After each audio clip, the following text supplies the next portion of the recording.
회사를 열심히 다니던 어떤 분이 회사로부터 수고가 많았다고 보너스를 듬뿍 받았습니다. 100만 원이나 되는 보너스를 받고 보니까 너무 기쁘고 감사하는 마음에 내가 앞으로 회사를 위해서 더 열심히 뛰어야겠다, 그렇게 생각을 했고, 또 무엇보다도 자신의 수고가 회사와 상관들이 알아준다고 생각하니까 감격스럽기까지 했습니다. 그런데 다음 날 보니 다른 사람들은 자기보다 2배, 3배를 받은 사람도 있다는 것을 알게 되었습니다. 이런 사실을 알게 되면서 어제 잠시 누렸던 그 감격과 감사는 순식간에 사라지고 이제부터는 불평과 불만이 뱃속에서 마구 올라오기 시작했습니다. 무엇이 문제입니까? 우리가 매일 다니엘 기도회를 통해서 은혜를 받고 있지만 그렇게 열심히 기도하고 참여하면서 주님의 은혜에 감사하는데도 우리의 현실이 계속해서 어렵고 변화되거나 나아질 기미가 보이지 않는다면 기쁨보다는 잘못된 감정과 생각이 우리를 지배하기 마련입니다. 은혜를 아무리 많이 받아 누린다고 해도 내가 오늘 여전히 남들하고 내 삶을 비교하고 내게 주어진 현실에 만족하지 못한다고 한다면 그 누구라도 감사와 기쁨은 오래갈 수가 없는 것입니다.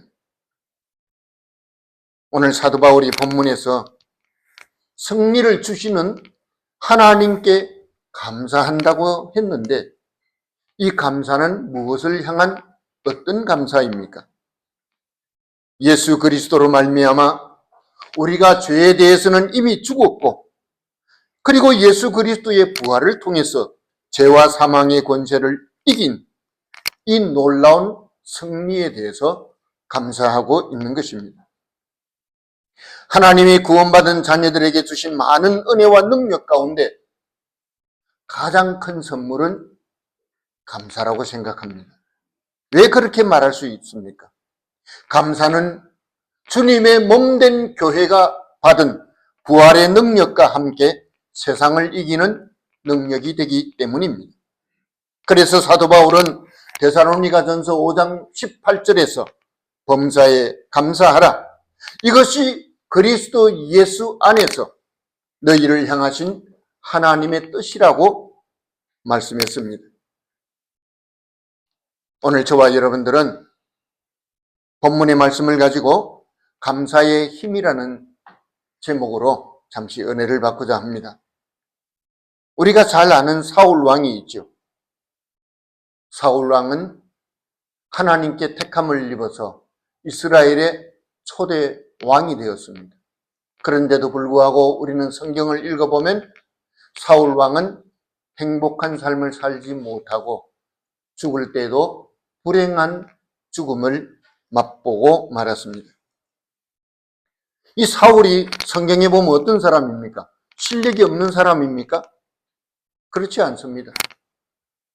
키도 작고 못생긴 사람이었습니까? 그거는 더도 아닙니다.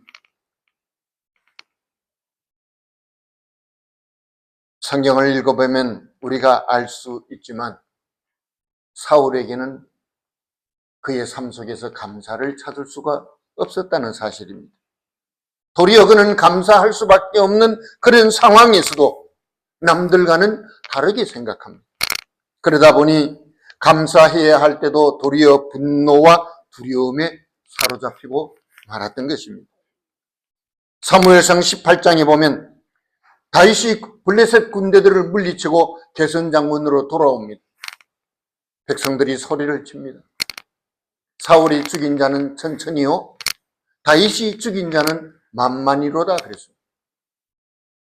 그 소리를 듣는 사울왕은 기뻐하고 감사하기보다는 분노가 치솟아 올랐습니다. 그때부터 다윗을 죽이려고 작정했던 것입니다. 여러분, 왕 대신에 다윗이 전쟁터에 나가서 목숨을 걸고 싸워서 큰 승리를 얻고 돌아오면 왕은 어떻게 해야 됩니까? 기뻐해야죠. 잘했다고 칭찬해야죠. 내가 나가서 목숨 걸고 싸워야 할 그 전쟁터에 다윗이 대신 가서 싸워서 그리고 큰 승리를 거둬줬으니 누가 올라갑니까? 사울 왕이 올라가는 거예요. 장수를 잘 선별해서, 그래서 뛰어난 장수를 적진에 보내서, 전쟁터에 보내서 승리를 하게 한 것은 임금의 공로입니다. 그런데 사울 왕은 다르게 생각했습니다. 나에게는 천천만 돌리고 다윗에게는 만만을 돌렸으니 앞으로 남은 것이 무엇이겠느냐 하는 생각이었습니다. 이런 잘못된 마음을 가지고 있으니 곧 사울의 마음에 뭐가 들어왔죠? 성경에 보니 마귀가 들어왔다.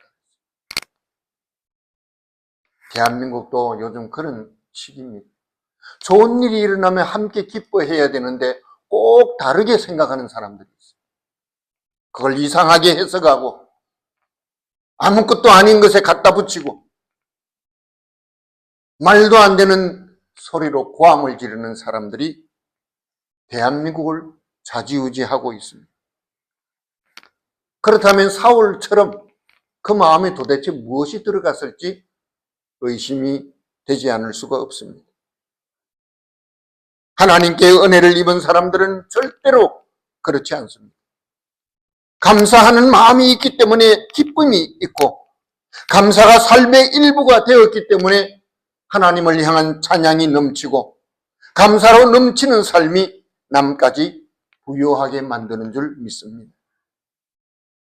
역대기 하 20장에도 보면 모압과 암몬과 마온이 연합해서 유다를 침공합니다. 유다 나라를 이참에 우리가 다 썰어버리자. 큰 군대가 모여서 유다 나라를 침공하기 시작했습니다. 그때 여호사밧 임금이 통치하고 있었는데 여호사밧 임금은 그 소식을 듣자마자 두려움에 빠지기 시작했습니다. 큰일 났구나. 우리에게는 제대로 변변한 군대도 없고 무기도 없는데 3개국이 연합해서 우리나라를 쳐들어왔으니 이제 어떻게 했으면 좋을지 몰랐습니다. 그러나 그는 갑자기 임한 그 두려움에 절대로 갇히지 않았습니다. 그는 즉시 무릎을 꿇고 그 얼굴을 여호와 하나님께로 향하고 기도하기 시작했습니다. 그리고 온 백성에게 금식을 선포해서 나라에 위기가 왔으니 너희도 금식하고 하나님 앞에 부르짖으라는 것입니다. 하나님은 여호사밧과 유다 나라 백성들의 기도를 듣고 한 사람을 선택하셨습니다. 레위 사람인 야하시엘이라는 사람을 임금에게 보냈습니다. 그리고 그를 통해서 이 전쟁에서 이길 아주 중대한 비결을 가르쳐 주었습니다. 그것이 무엇입니까? 첫째는 이 전쟁은 여호와께 속한 전쟁이라는 것입니다. 두 번째는 모든 백성이 감사함으로 하나님을 찬송하는 것이 이 전쟁을 이길 수 있는 비결이라고 했습니다.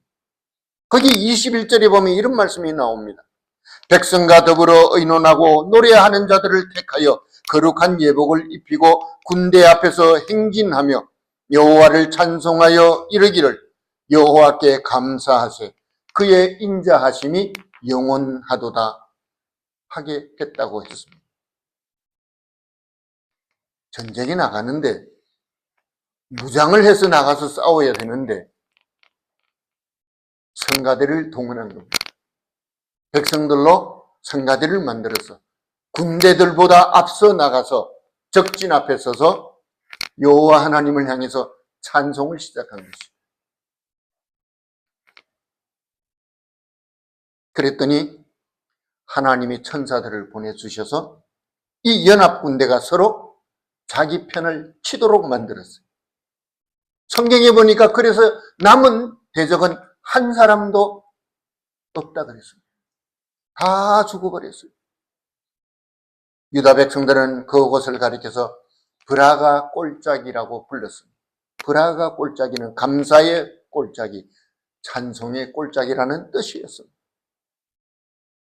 우리가 다니엘 기도회 할 때도 항상 은혜 말씀을 받기 전에 뭐부터 하죠? 찬양을 30분 일어서서 박수를 치며 몸을 흔들면서 하나님을 향한 찬송을 그렇게 올릴 때 하나님이 우리 마음 문을 열어주시고 우리가 지금까지 누리지 못한 은혜들을 풍성히 누리는 줄 믿습니다. 국가의 위기도 전쟁이 우리에게 있고 우리의 책임이 아니라 하나님께 속했다는 뜻이 무엇을 의미합니까? 하나님만 의지하고 하나님만 바라본다는 뜻입니다. 그리고 그 결과 하나님을 향해서 온 백성이 찬송을 올린 것입니다. 우리도 그렇게 감사로 노래하고 감사로 기도한다면 우리에게 임한 어떤 위기와 환난도 두려움도 물러갈 것이고 하나님이 기뻐하시는 승리는 우리의 것이 될 줄 믿습니다. 우리에게 고통스러운 현실이 있습니까? 그것을 향해서 하나님의 이름으로 찬송하시기 바랍니다. 제가 선교사들의 그 카톡방에 있으면 선교사들이 많은 수백 명의 내용들이 올라오잖아요. 그 보면 선교사들이 뭘 잘하냐면 찬송을 잘해요. 선교 현장의 그 환경이 너무너무 어렵잖아요. 그러면은 사람이다 보니까 불평이 나올 수밖에 없고 불안하고 두려움에 쌓일 수밖에 없어요. 근데 이분들은 찬송을 불러요. 그래서 그 감정들을 실었는데 찬송을 부르면 두려움이 물러간다는 것이죠. 근심 걱정이 사라진다는 것이죠. 아주 그 참 중요한 전법이에요. 우리도 마찬가지예요. 저도 어떤 때는 까닭없이 마음이 그냥 침체가 되고 내게 특별한 무슨 이유가 없는데 내 마음이 가라앉아요. 그럴 때 뭐 하면 좋을까요? 찬송을 부르. 찬송을 부르면 두려움과 염려와 모든 문제가 물러가는 줄 믿습니다. 근심에 빠질 때, 마음이 불안할 때 찬송으로 물리치시기 바랍니다. 우리는 구약에서 또 감사의 기도로 인생의 최대 위기를 벗어난 사람을 볼 수가 있습니다. 그게 누굽니까? 바벨론으로 끌려간 다니엘입니다. 메대 사람 다리오 왕 때 왕의 간신들이 계략을 써서 왕을 속여서 충신이었던 다니엘을 죽음의 올무에 빠뜨리려고 법을 만들었어요.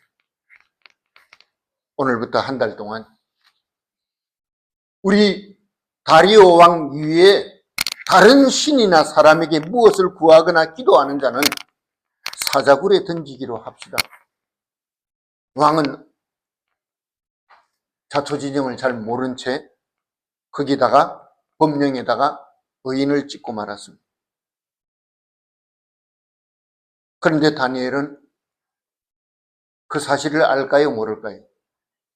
국무총리가 법이 새로 만들어졌는데 모를 리가 있겠습니까? 다니엘은 이런 사실을 잘 알면서도 여전히 늘 하던 대로 자기 집에 돌아가서 하루 3번씩 그것도 예루살렘을 향한 창문을 열어놓고 여호와 하나님께 기도하기 시작했어요.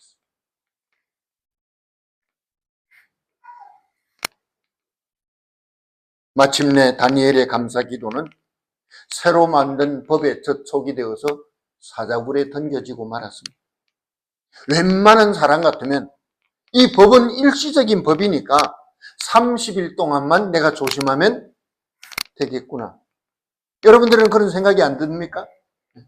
30일 동안만 기도를 살살 몰래 하든가 좀 쉬든가 아니면 그것이 안 된다면 창문을 닫아놓고 몰래 골방에 들어가서 기도하면 뭐가 문제가 되겠어요? 그런데 다니엘은 그렇게 하지 않았습니다. 여전히 예루살렘을 향해 창문을 열고 하루 3번씩 무릎을 꿇고 여호와 하나님께 감사의 기도를 올렸다고 성경은 분명히 그렇게 기록하고 있습니다. 그는 생각했습니다. 내가 이왕에 죽을 목숨이라면 하나님께 감사하다가 죽을 것이에요.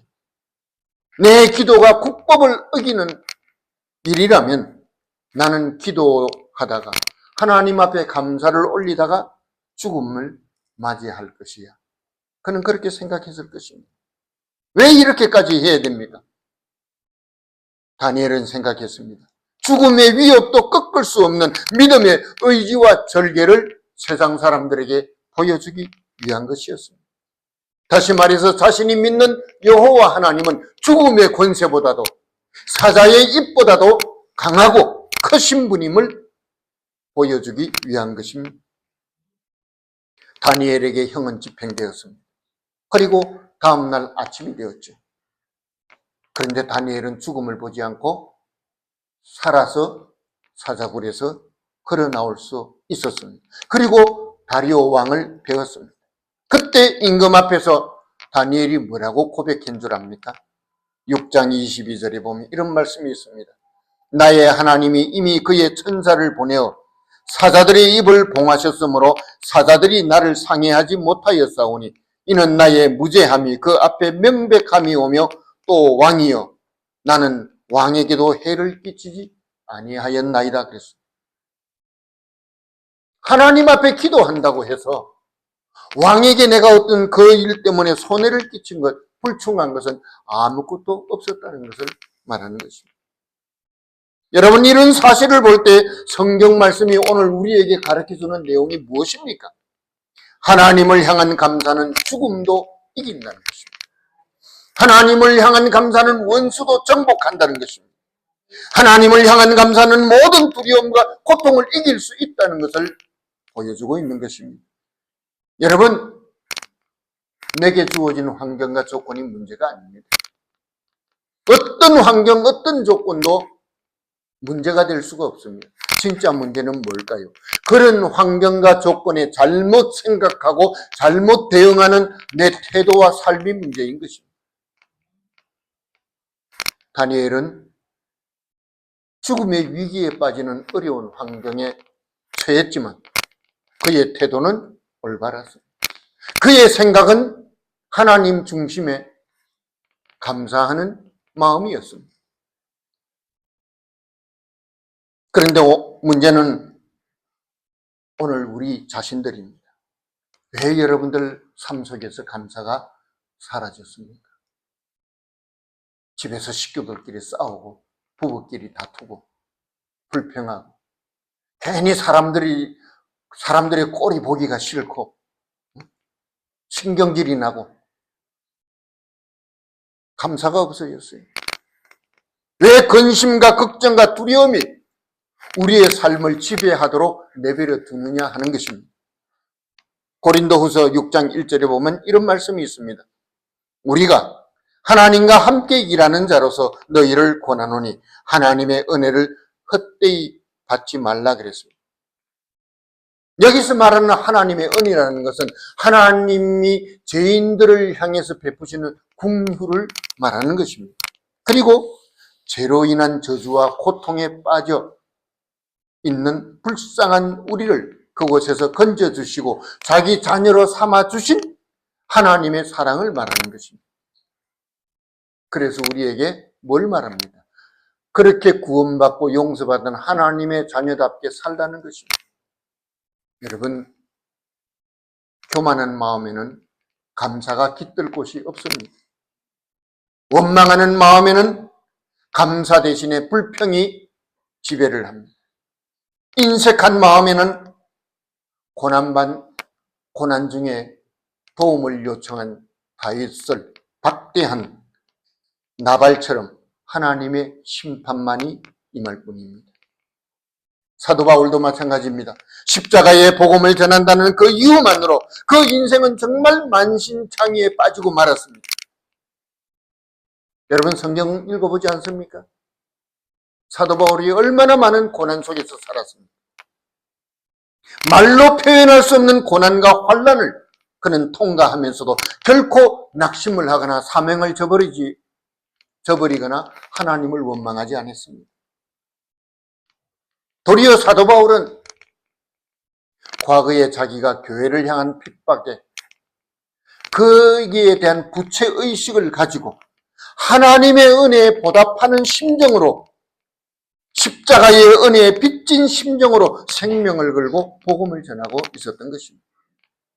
그의 현실은 실망스러운 것이 너무너무 많았습니다. 우리가 성경 읽어보면 고린도 교회, 사도 바울이 직접 세운 교회잖아요. 그런데 어땠습니까?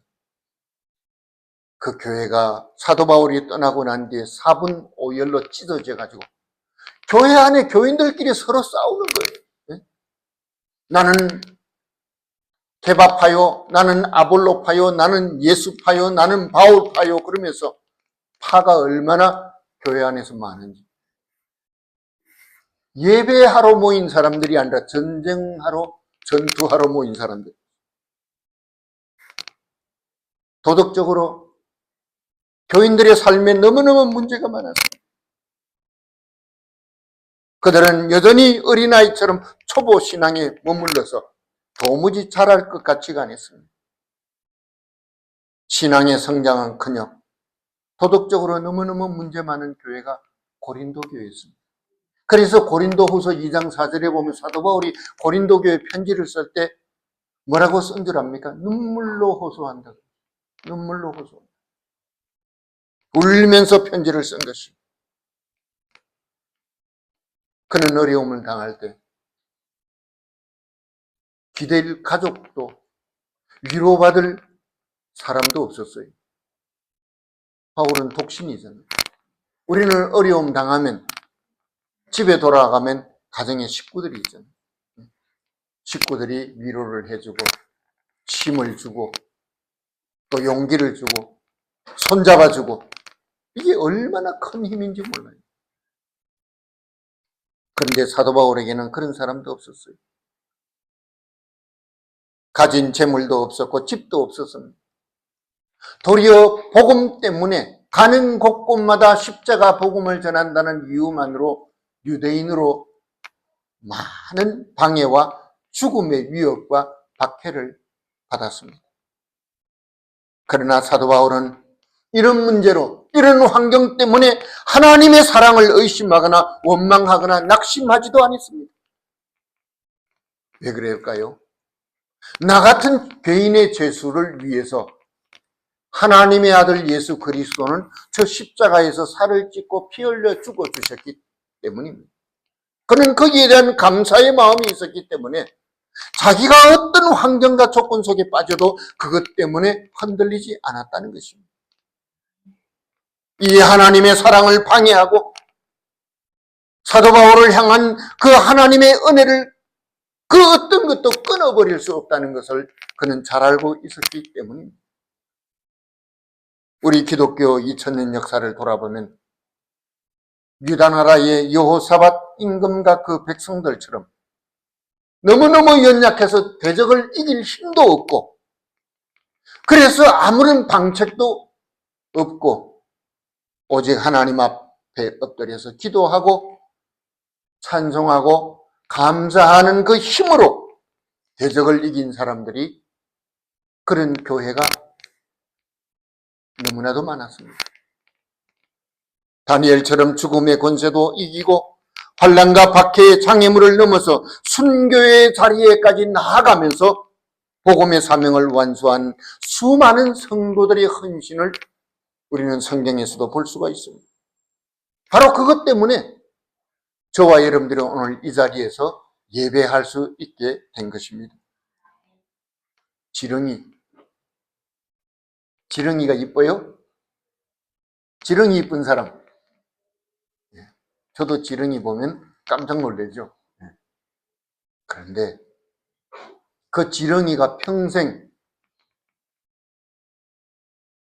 박토를 먹고 먹은 또 흙을 또 뱉어내는데 지렁이 한 마리가 평생에 그렇게 뱉어내는 옥토가 수톤에 이른다고 합니다. 수천 킬로가 된다는 것이죠. 그 조그만 지렁이, 얼마 살지 못하는 지렁이인데, 지렁이는 어떤 박토라도 자기 몸속에 한번 들어갔다가 다시 그것을 뱉을 때는 다 옥토가 된다는 거죠. 얼마나 귀한 일입니까? 마찬가지로 우리 성도의 하나님의 백성된 우리의 입에서 나오는 감사, 이 감사의 고백이 이 어려운 세상을 아름다운 세상으로 변화시킬 수 있는 줄 믿습니다.